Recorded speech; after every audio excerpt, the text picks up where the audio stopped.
नमस्कार। Dhirendra पुंडी news point में आप सभी का एक बार फिर से स्वागत है और मेरे साथ आप विंडो में देख रहे हैं अनुपम जी को। और पहले से तय बातचीत के साथ हम लोग फिर हफ्ते में एक बार स्पेशल शो में हैं अनुपम जी के साथ। उसको घूमता आईना और मैं पूरे हफ्ते को घूमते हुए दिखाता हूं उनकी नजरों से। दरअसल आज जब हम लोग बात कर रहे हैं अनुपम जी, आपका बहुत बहुत स्वागत है।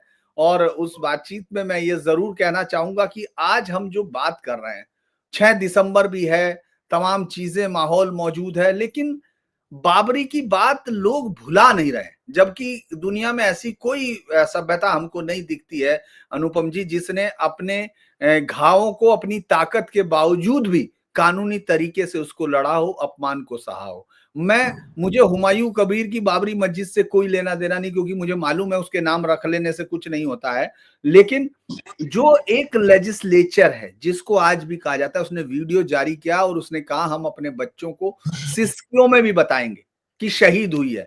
ये कानून, ये मैसेज क्या रहता है? क्यों नहीं हम लोग इस बात को आज तक हमारी सरकारें समझ रही हैं? एक लड़ाई है, हम लोग लड़ रहे हैं, आपके मुताबिक मैं उसको पॉजिटिव भी मानता हूं, लेकिन एक परेशानी तो है, दिख तो रही है।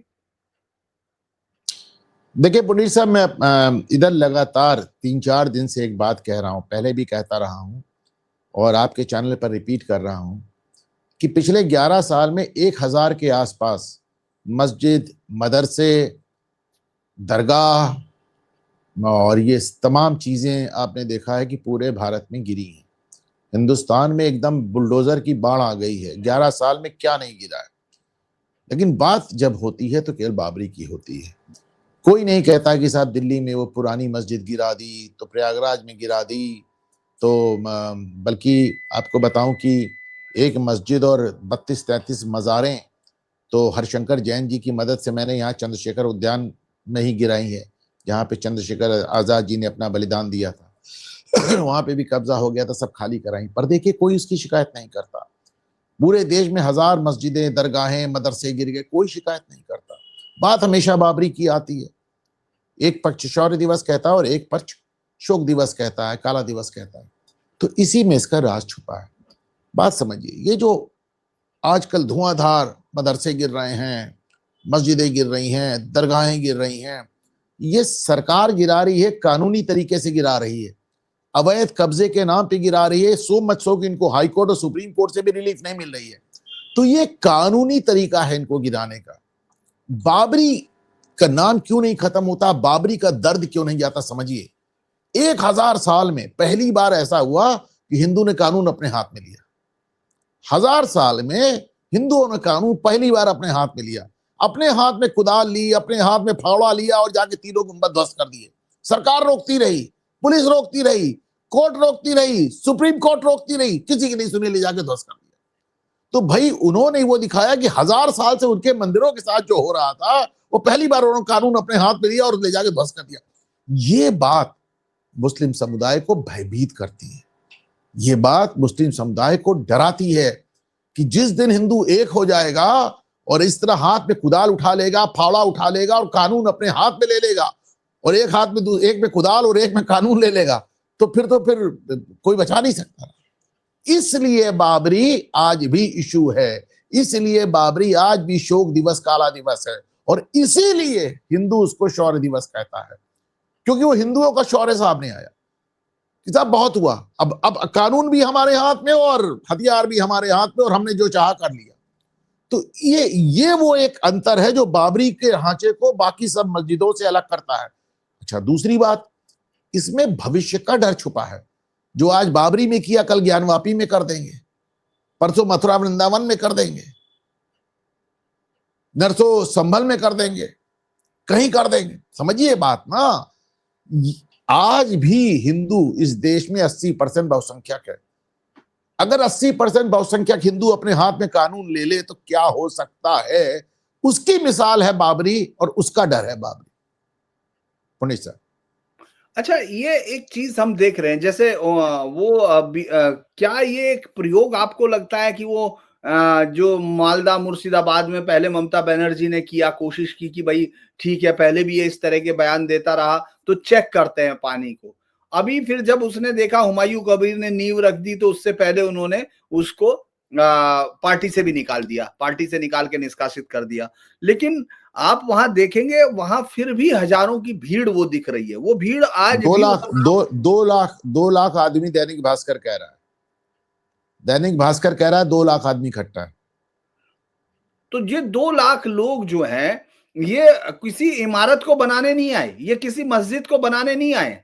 ये 2 लाख आदमी एक एक एक कल्ट, एक आक्रांता, एक हत्यारे, एक बलात्कारी और एक नरसिंस जो आक्रमणकारी था, उसको नायक मानते हुए, तो इन इन सबको आप कैसे देखते हो? क्योंकि कल्चरली आप बहुत अच्छे से उसको, मुझे लगता है कि एक्सप्लेन करते हैं। ये तमाम दर्शकों की जगह होगी, वो ये समझना चाहते हैं कि आखिर इस मस्जिद का नाम से जो वहां खड़ा कर रहे हैं, जो लोग वहां पहुंच रहे हैं, वो लोग कौन है और उन लोगों का क्या इलाज भी हो सकता है, क्योंकि वो तो वहां मौजूद है। वो इसी देश का पैसा ले रहे, इसी देश का खाना है, इसी देश के नाम पर है, और इसके बावजूद वो उस आदमी हत्यारे को आप पीता बता रहे हैं। आपने इस प्रोग्राम की शुरुआत ये कहते हुए की थी पुनीत साहब कि अगर वो वहां पे क्या बना रहे हैं मुर्शिदाबाद में, मुझे कोई एतराज नहीं, मुझे भी एतराज नहीं। बिल्कुल बनाओ, बिल्कुल बनाओ, बिल्कुल एक नई बाबरी मस्जिद बनाओ। सदियों तक लोगों को मालूम होना चाहिए कि इस देश में जो कुछ कानून का राज है, इस देश में जो कुछ धर्मनिरपेक्षता है, वो हिंदुओं की बदौलत है। क्योंकि हिंदू जब अपने हाथ में कानून ले लेता है तो वो होता है जो 6 दिसंबर 1992 में अयोध्या को। तो बिल्कुल बनाओ उसके उसका इसमें। और ये जो 2 लाख लोग खड़े हैं ना, ये बाबरी बनाने नहीं खड़े हैं, ये उस बाबरी के ढांचे का नमाजे जनाजा है। आप समझिए, ये 2 लाख लोग उस 6 दिसंबर का नमाजे जनाजा पढ़ रहे हैं, ये उसको याद कर रहे हैं। तो ये अरे बाबरी क्या भाई, किसी भी जगह एक छोटी मोटी मस्जिद बना के उसका नाम बाबरी रख दो, और उसका कोई मायने क्यों नहीं। इसको भी साबित करता हूं, इसको साबित इस तरह करता हूं कि साहब सुप्रीम कोर्ट में जो फैसले के अनुसार बाबरी के ढांचे, उसको मैं बाबरी मस्जिद नहीं कहता हूं, बाबरी के ढांचे की जगह, और मैं क्या, चीफ जस्टिस चंद्रचूड़ ने कहा है कि वहां पर राम जन्मभूमि पर मस्जिद बनना ही अपने आप में पाप था, गुनाह था अपने। तो आप ये देखें कि बाबरी के ढांचे की जगह जो 5 एकड़ जमीन अयोध्या में दी गई है, आज तक उस पर एक ईंट नहीं रखी। आज तक 5 साल में आपने उस पर एक ईंट नहीं रखी। मतलब अच्छा, मैंने उन लोगों से बात की जिन लोगों के जिम्मे है वो जमीन, जिन लोगों के जिम्मे वो मस्जिद है, तो वो कहते हैं साहब डोनेशन नहीं आ रहा है। पूरी दुनिया में गली गली मदरसे के लिए डोनेशन आता है, उसके लिए मुसलमान डोनेशन नहीं देता। क्यों नहीं देता? क्योंकि वो मस्जिद जो 5 एकड़ में बन के तैयार होगी, वो बाबरी की, जिसको ये शहादत कहते हैं, उसका जीता जागता प्रमाण होगी। वो मस्जिद याद दिलाएगी, ये मस्जिद याद दिलाएगी कि वो जो सामने दूर एक भगवा झंडा फहरा रहा है, कभी यहां वहां से उठ के यहां आई है। आप समझे ना? तो आज तक उसके लिए डोनेशन नहीं आ रहा है। 5 साल में वहां आपने एक ईंट नहीं रखी। मुर्शिदाबाद में जा रहे हो बाबरी मस्जिद बनाने, मुर्शिदाबाद में जा रहे हो बाबरी मस्जिद बनाने, और जहां पे तुमको सच में 5 एकड़ जमीन में नहीं रख मिली, वहां तुमने उसको गिरवाया तक नहीं। इसका कोई मायने नहीं, इसका कोई मायने नहीं। फिर मैं कह रहा हूं, उस मस्जिद का कोई मायने नहीं है, वो सिर्फ सालाना नमाजे जनाजा है जो किसी ना किसी रूप में हर साल कहीं ना कहीं पढ़ा जाता है। इस बार मुर्शिदाबाद में पढ़ाया गया। तो इस जिहाद की कॉल का भी कोई मतलब नहीं जो बार बार सब दे रहे, संसद में भी दे रहा है। एक सांसद जो है समाजवादी पार्टी का पहुंच के जिहाद की कॉल देने पे लग गया है।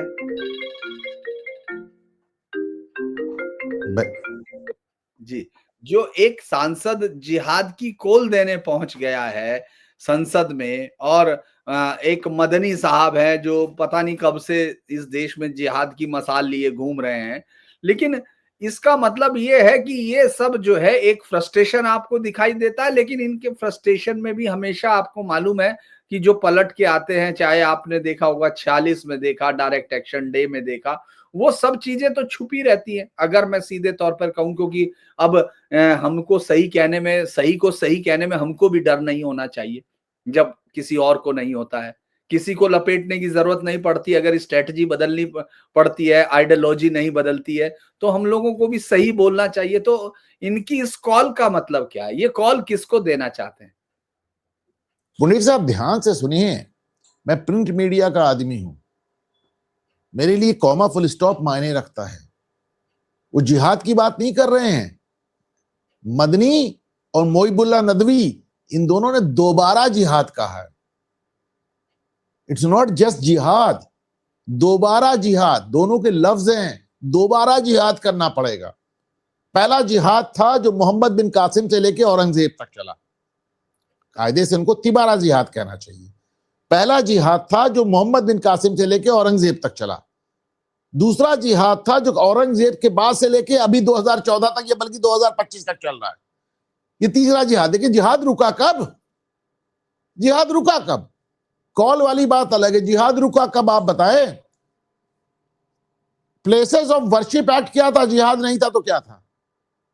प्लेसेस ऑफ वर्शिप एक्ट, जिसमें कहा गया कि जितनी कब्जा कर लिए गए मंदिर वो मस्जिद बनी रहेगी, जिन मंदिरों को तोड़कर मस्जिद बनाई गई है वो मस्जिद ही रहेगी। जिहाद नहीं था तो क्या था?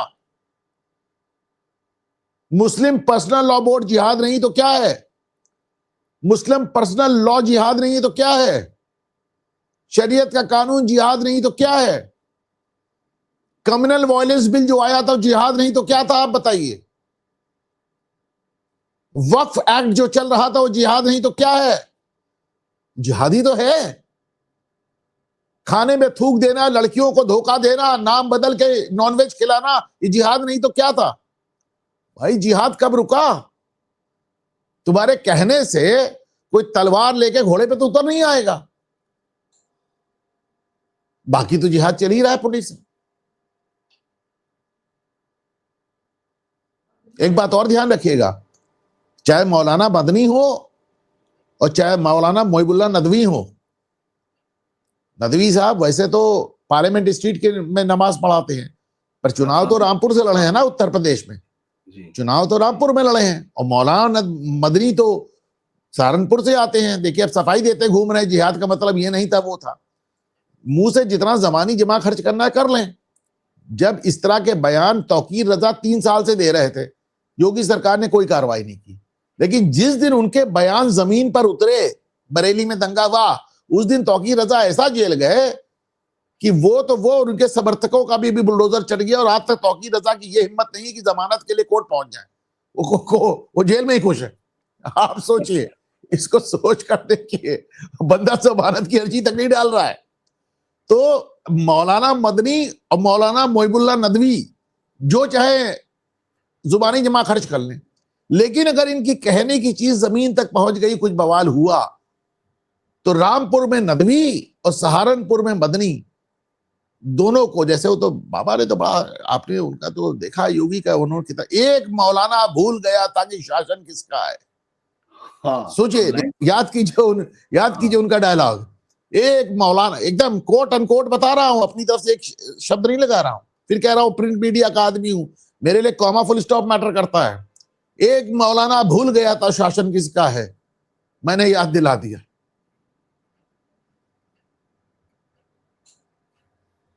जी, अगर इसको, ये तो आपने जी बिल्कुल सही से कह दिया कि भाई इसको, ये तमाम चीजें जो होंगी उनका इलाज अच्छे से कर दिया जाएगा। लेकिन एक चीज, आपने एक चिट्ठी और मैंने नहीं कहा, बाबा ने वादा किया है, मुख्यमंत्री ने वादा किया है।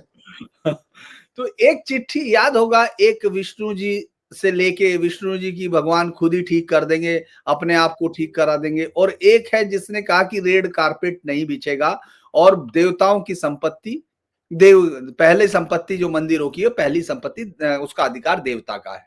इसके बाद फिर एक और जगह से आवाज आती है कि जो संविधान के साथ धोखा है, जो ये मिशनरीज कर रही हैं, और इसको चेक किया जाए और रिपोर्ट दी जाए। फिर एक आवाज आती है एक जगह से, हाई कोर्ट से, कि साहब ये जो आपका लाउड स्पीकर है इसकी जरूरत नहीं है, आप पहले ये दिखाइए एसेंशियल रिलीजियस प्रैक्टिस कहां लिखा हुआ है। और वो भी सरकार को आदेश देती है, पूरे महाराष्ट्र सरकार को, कि ये चेक कीजिए और आप जो 2000 का जो पास हुआ कानून है पॉल्यूशन वाला, उसका सही से पालन नहीं हो रहा है, उसमें जुर्माने ठोकिए और उस सबको। तो ये जो चेंजेज है, इसने इस देश के इकोसिस्टम में बहुत सारी घबराहट भी पैदा कर दी। मैं उस पर बात भी कर रहा था कि किस तरह से चिट्ठियां लिखने लगे ये सब। और तो आप तो इसलिए आपसे सवाल कर रहा हूं क्योंकि आपने इस जुडिशियरी को बहुत करीब से देखा है। लगभग 160 लोगों को हर साल आप देखते हैं, चाहे वो बदलते रहे, चाहे वो कुछ भी करते रहे। तो आपको ये कोई चेंज लग रहा है या फिर ये व्यक्ति के आने से हुआ? और इसमें जो झड़बड़ाहट है वो तो 1915-16 से लेटर लिखे जा रहे हैं इस देश में। तो ये जो नया आया है उसमें वही नाम है, प्रशांत भूषण है, वही नाम राजीव धवन है, वही नाम वो अंजना देसाई है, वो जो है। तो इन सब अंजना प्रकाश, ये अगर हम लोग कहें, तो ये तमाम चीजें आपको किस तरफ, इनका मैसेज क्या आपको समझ में आता है? देखिए, मैंने हमेशा एक बात कही है पुनीत साहब, आपसे व्यक्तिगत कन्वर्सेशन में भी कही है और आपके भी शो में कही है और तमाम शो पे मैं कहता हूं कि जुडिशरी को आप एक मोनोलिथ बॉडी के रूप में, एक ऐसी संस्थान के रूप में नहीं देख सकते जिसका हर हिस्सा एक जैसा हो। इसका मैं अक्सर एक एग्जाम्पल देता हूं। सुप्रीम कोर्ट की एक बेंच कहती है तीस्ता सीतलवाड़ ने बहुत बड़ा फ्रॉड किया है, उसको गिरफ्तार किया जाना चाहिए, उसके खिलाफ मुकदमा किया जाना चाहिए। और मुकदमा होता है तो तत्काल उसी सुप्रीम कोर्ट की दूसरी बेंच रात को 9 बजे उसको जमानत दे देती। तो ये दिखाती है, मेरा अपना मानना है कि भाई आपने देखा है कि 5 जज की बेंच ने ये फैसला दिया, फिर 7 जज की बेंच ने उसको पलट दिया, फिर 9 जज की बेंच ने उसको पलट दिया, फिर 11 जज की बेंच ने उसको पलट दिया, फिर 13 जज की बेंच ने उसको। तो ऐसा क्या हो रहा है? संविधान तो नहीं बदल जा रहा है ना। संविधान वही कागज का टुकड़ा है, जिसकी जैसी नजर उसने उसको वैसा देखा। जाकी रही भावना जैसी प्रभु मूरत देखी तिन तैसी, इसको समझिए। संविधान वही है।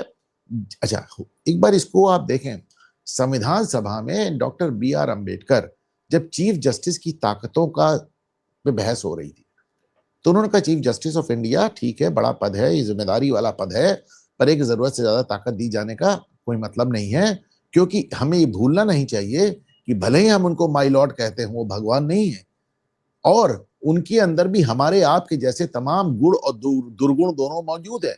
उनकी अपनी विचारधारा है, उनकी अपने पूर्वाग्रह है, उनकी अपने ऑब्जेक्शंस हैं, उनकी अपनी सोच है, और जिस तरह हमारे अंदर कुछ कमियां हो सकती हैं, वही कमियां सब चीफ जस्टिस क्या भी होंगी, जजेस क्या भी होगी। तो ऐसी तरह तो आपको नजर आता है कि साहब एक चीफ जस्टिस ऑफ इंडिया आते हैं, सीनियर चंद्रचूड़ एक आदेश करते हैं, उन्हीं के साहबजादे आते हैं, दूसरे वो CJI आते हैं, वो कहते हैं नहीं, हम वो एक ऐसा आदेश करते हैं कि अपने ही पिता को गलत साबित कर देते हैं। तो द पॉइंट इज कि भाई संविधान वही है। जिस जज ने अपनी विचारधारा, अपने पूर्वाग्रह, अपनी सोच और अपने कन्विक्शंस के साथ उसी संविधान को जिस नजर से देखा, उसकी वैसी व्याख्या की। इसीलिए मैं कहता हूं संविधान से ज्यादा आवश्यक है उसकी व्याख्या, और व्याख्या जुडिशरी करती है और बार बार अलग तरीके से करती है, उसी शब्दों को अलग अलग तरीके से पुनर्भाषित करती है। तो आप इसके चलते, अब रही बात जस्टिस सूर्यकांत की, जस्टिस दूसरी बात, मैं हाई कोर्ट, पहली बात हाई कोर्ट और सुप्रीम कोर्ट में हमेशा फर्क बताता हूं। मैं कहता हूं सुप्रीम कोर्ट में एक औसत जज की आयु 63 से 65 साल है और हाई कोर्ट में एक औसत जज की आयु 45 से 55 साल है। तो जैसे जैसे सुप्रीम कोर्ट तक सारे मामले पहुंचते क्यों हैं? सारे इसलिए पहुंचते हैं कि हाई कोर्ट से रिलीफ नहीं मिल रही है ना, तभी तो सिंपल साहब उसको सुप्रीम कोर्ट ले जा रहे हैं, तभी तो अभिषेक सिंघवी अगर हाई कोर्ट से रिलीफ मिल गई होती तो सिंघवी और सिंपल का नंबर कहां आता? ये दिखाता है कि high court is at, all the high courts in the country are at odds with the supreme court. यानी देश के जितने हाई कोर्ट हैं वो कुछ ऐसे फैसले कर रहे हैं पिछले कुछ सालों से कि लोगों को सुप्रीम कोर्ट की शरण में जाना पड़ रहा है, और सुप्रीम कोर्ट के उन फैसलों से जिनसे जनता नाराज हो रही है, तमाम तरह के कमेंट कर रही है, इसका मतलब इन सारे मामलों में हाई कोर्ट ने उनकी मन के मुताबिक जजमेंट दिया था। तो ये जैसे जैसे आपको जुडिशरी बदलती जाएगी, एजवास आपको नजर आएगा। नंबर 1, जहां तक जस्टिस सूर्यकांत की बात है, हमको उनका बैकग्राउंड देखना पड़ेगा। नंबर 1, वो उस परिवार से नहीं आते जिसमें बाप दादा जज हो, उनके खानदान में वो पहले लॉ ग्रेजुएट है, हरियाणा जैसे प्योर नेशनलिस्ट स्टेट से आते हैं। वहां हरियाणा की अपनी एक विचारधारा है, बड़ी कट्टर राष्ट्रवादी विचारधारा है। खानदान में कोई जज तो बड़ी दूर की बात है, कोई वकील भी नहीं हुआ, और बच्चों में भी कोई वकील बन के जज बनने के रास्ते में नहीं है। तो ना ऊपर कुछ है और ना नीचे कुछ है, he has nothing to lose, उनके पास हारने को कुछ नहीं। तो फिर आपने देखा, फिर उनकी भाषा भी देखी और शैली भी देखी। लेकिन उनके खिलाफ ये जो निकले हैं, इनमें देखा गया कि पहले भी दीपक मिश्रा के खिलाफ भी जब उन्होंने अयोध्या वाला ये मैंने मसला, आपको बताया था, मैं लगातार कह रहा हूं, दीपक मिश्रा ने कहा मैं अयोध्या केस करूंगा, आप महाभियोग ले आए, महाभियोग ले आए, दीपक मिश्रा इतना सहम गए कि फिर वो अयोध्या केस टच नहीं कर पाए। इसी तरह मदनी ने आरोप लगाया है, अभी आपने देखा एक चिट्ठी आ गई है, आज ही आई है शायद चिट्ठी, मैं चिट्ठी हाँ, के एक लिए लंबी जी चिट्ठी भी आ गई है। मदनी भी कह रहे हैं कि सुप्रीम कोर्ट सुप्रीम नहीं है, अलग अलग तरह से सुगबुगाहट। ये तरीका है कि भाई जो जस्टिस सूर्यकांत का, जो चीफ जस्टिस का 1.25 साल का कार्यकाल है, उसमें इतनी गंदगी मचा दो, इतना हल्ला मचा दो कि चीफ जस्टिस उसको दब के बिता दे। ये तो मतलब ये एक प्रोसेस है, पहले ये लिखेंगे, फिर दूसरे आएंगे, फिर तीसरे आएंगे, और उनको अगर वो इस तरह के फैसले, क्योंकि कई फैसले आने हैं। आपने देखा डीएमके वाला, आपने देखा दीप स्तंभ जलने नहीं दिया जा रहा, ऐसा कभी आज तक इस देश में नहीं हुआ कि हाई कोर्ट ने सरकार के हक में फैसला दे दिया। सरकार का हक का मतलब इसलिए क्योंकि एचएनआरसी यानी जो हिंदू धर्मार्थ संगठन है वही सरकार का मंत्री उसमें कह रहा है, और वो सरकार उसके खिलाफ चली गई।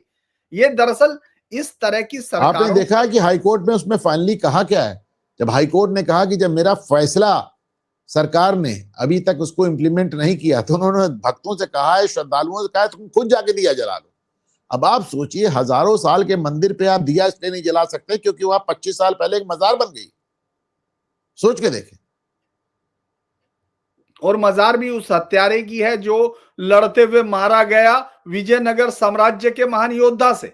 आप उसकी मजार पे और कह रहे हैं कि दिए से परेशानियां हो जाएंगी, दिए से जो है हमारी धार्मिक वो खत्म होती है। अच्छा, मैं इसलिए भी सवाल कर रहा हूं क्योंकि अभी हम लोगों की बातचीत होगी, तब तक अगली बातचीत में जब होगी तब तक बहुत सारी चीजें जाएंगी। जैसे वंदे मातरम के पहले उस पे जब हम लोग देख रहे थे, अब 8 तारीख से ऐसा मतलब 150, ये भी अलग संयोग है कि इसी सरकार के समय ये समय आ रहे हैं, ऐसे ऐसे मौके कि 150 साल पूरे हो रहे हैं संविधान को, उसके वंदे मातरम जैसे महान गीत के, या नहीं ये भाई, कहें। एक मिनट पुलिस साहब, आज 150 साल इनकी सरकार में पूरे हो रहे हैं, पर इसके 25 साल भी पूरे हुए थे, इसके 50 साल भी पूरे हुए थे, इसके 75 साल भी पूरे हुए थे, इसके 100 साल भी पूरे हुए थे, इसके 125 साल भी पूरे हुए थे।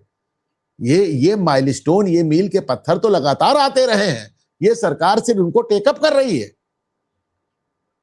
हाँ, मतलब मेरा कहने का मतलब कि इस सरकार को ये मौका मिला कि ये अब शुरू कर रहे हैं। अब वंदे मातरम पे हम लोग इसलिए आ रहे हैं क्योंकि जो वंदे मातरम के पहले जो 2 अंतरे जिनको हम अभी गाते हैं, जिनको अभी तक ये कहा जाता है, और जिसमें हमने देखा, इस देश ने देखा किस तरह से एक सांसद शफीकुर रहमान बर्क भागा वहां से जैसे ही वो शुरू हुआ, और बाद में जब उसके ऊपर ये सवाल जवाब हुआ तो कहा कि मुझे बाथरूम जाना था और फिर मेरा धर्म नहीं, ये सब चीजें गाई।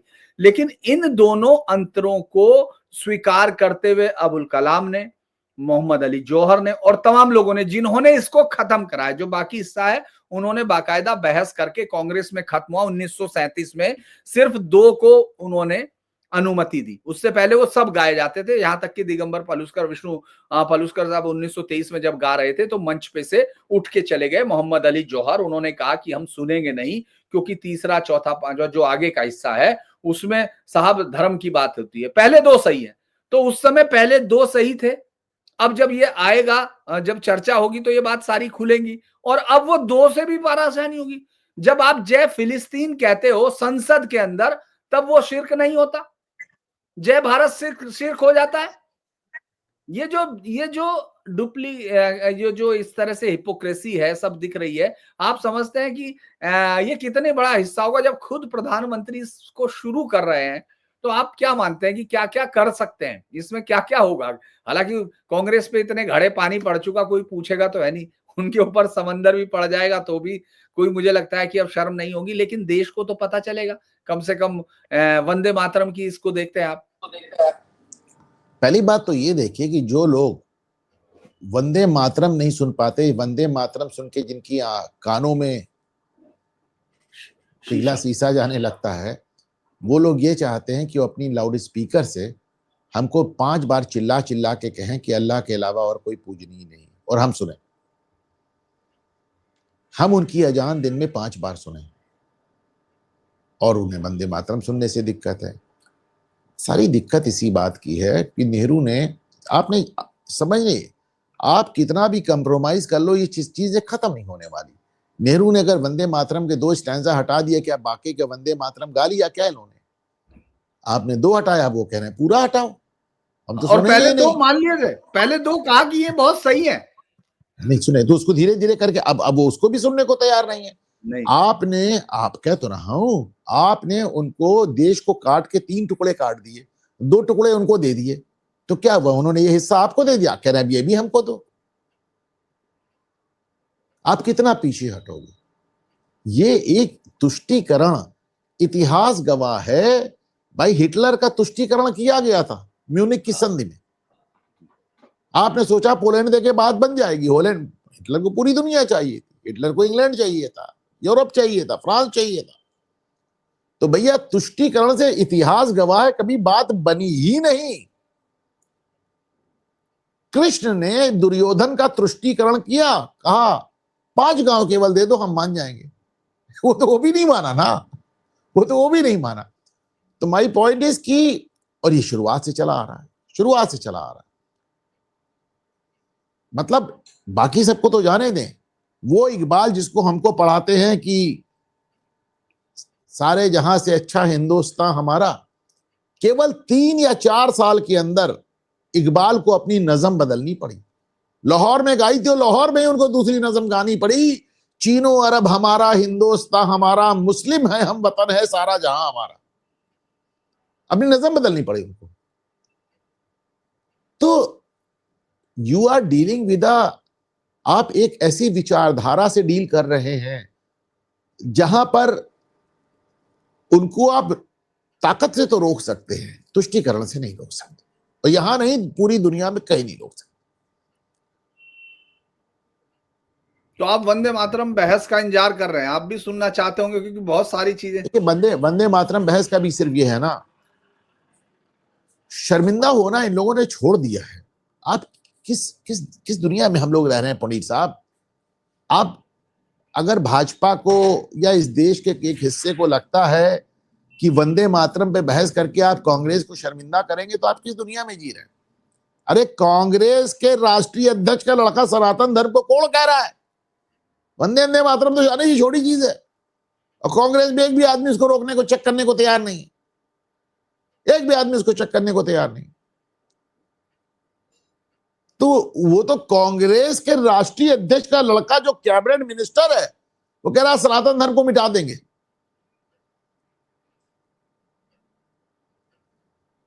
कोई शर्म वरम नहीं आएगी आप वो।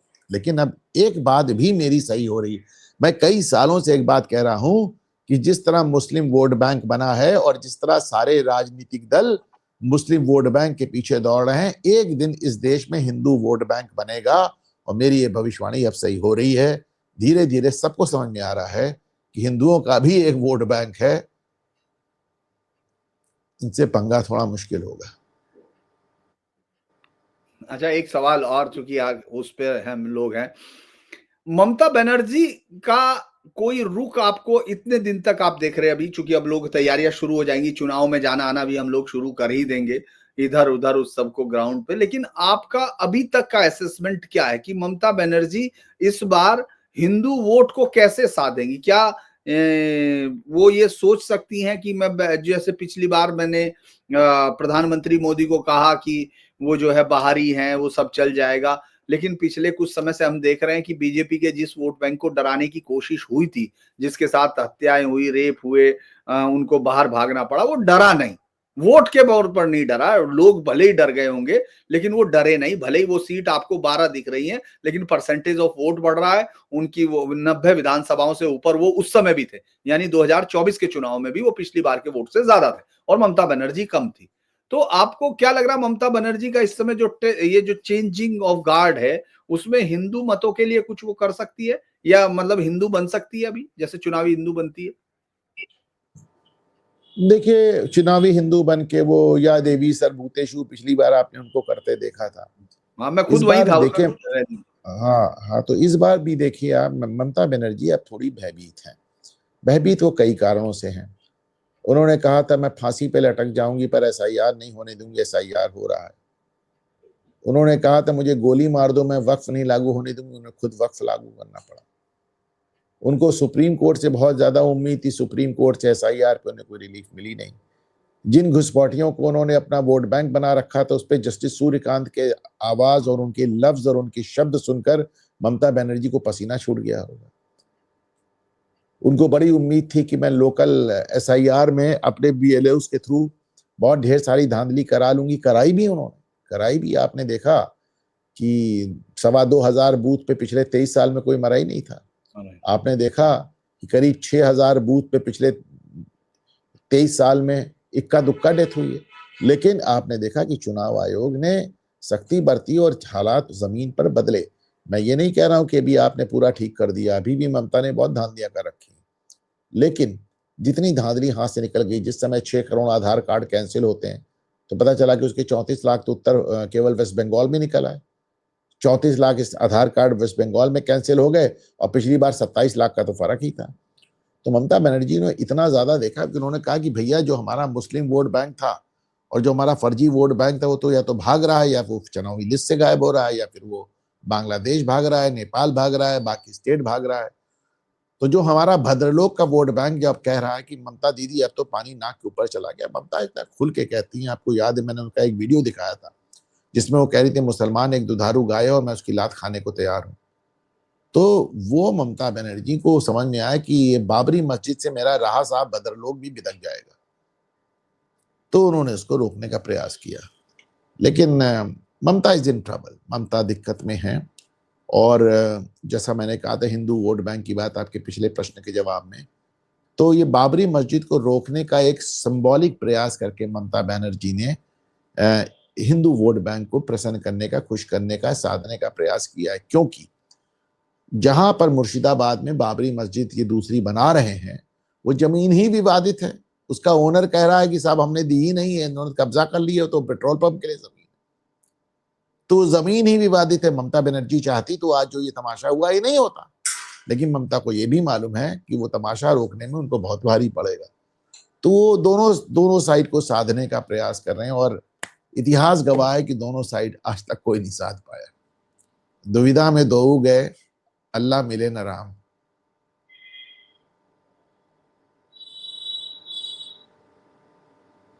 ठीक है सर, आज चूंकि आपको भी बहुत ही वो हम लोग बड़ा उससे व्यस्तता में आपको पकड़ पा रहे हैं, लेकिन जल्दी हम लोग आराम से बैठने के लिए उम्मीद करते हैं कि जब हम अगली बार होंगे तो बिल्कुल फ्री होके और बातचीत होंगी।